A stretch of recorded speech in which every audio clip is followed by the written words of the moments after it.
สบายดีลูกค้าทุกท่านนะฮะสบายดีสำหรับทุกคนแล้วกันเดี๋ยวยากไกลเลยไกลมาทุกคนที่ยินเสียงของข้าพเจ้าในตอนนี้นะฮะอย่าต้องงงนะ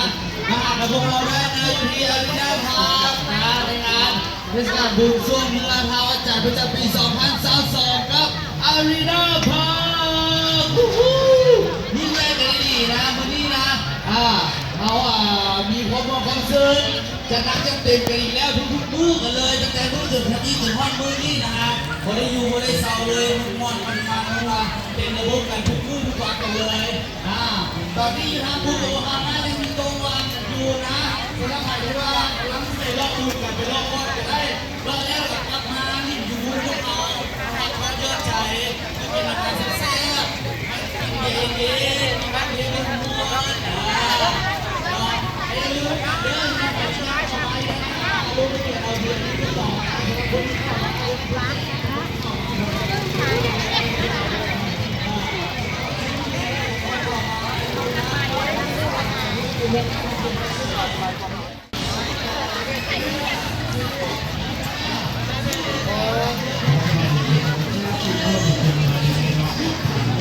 ของเรามีมัคคลาคมเกินICT บริการบุญของเราเลยนะมาเด้อมาลองทดลองทีมซีกันเลยนะเพราะว่าจะเป็นมาในครอบครัวมาติดแค่หรือมาติดเล่นนอกจากเราแต่เรามาทดลองทีมกันเลยละทีมฟรีเด้อมาเราทดลองทีมทอดมันฟรีของพวกเราได้เลยกอง5,000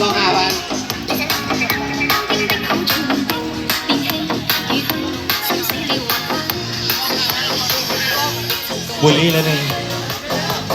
ฟรีป่ะฟรีได้ป่ะ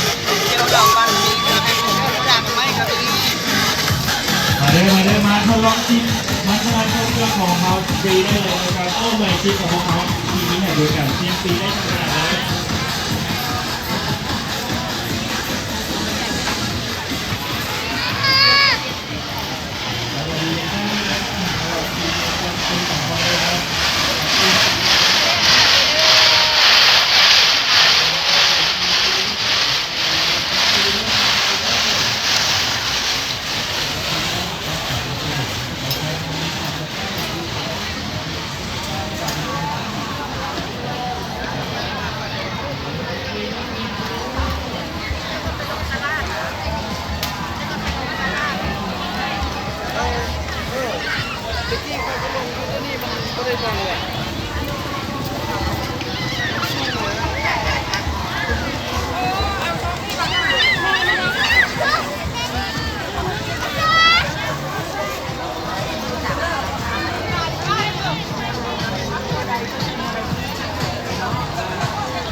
คำศัพท์ภาษาอังกฤษคำศัพท์ภาษาลาว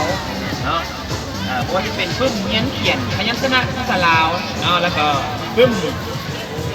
นิทานที่เป็นภาษาลาวเนาะแล้วก็ปึ้มระบายสีต้นเนาะแล้วก็นอกจากนั้นมันก็ยังมีพยัญชนะภาษาอังกฤษแล้วก็พยัญชนะภาษาลาวที่เป็นโปสเตอร์นะโอเคเข้าไปตรงนี้เลย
เร็ว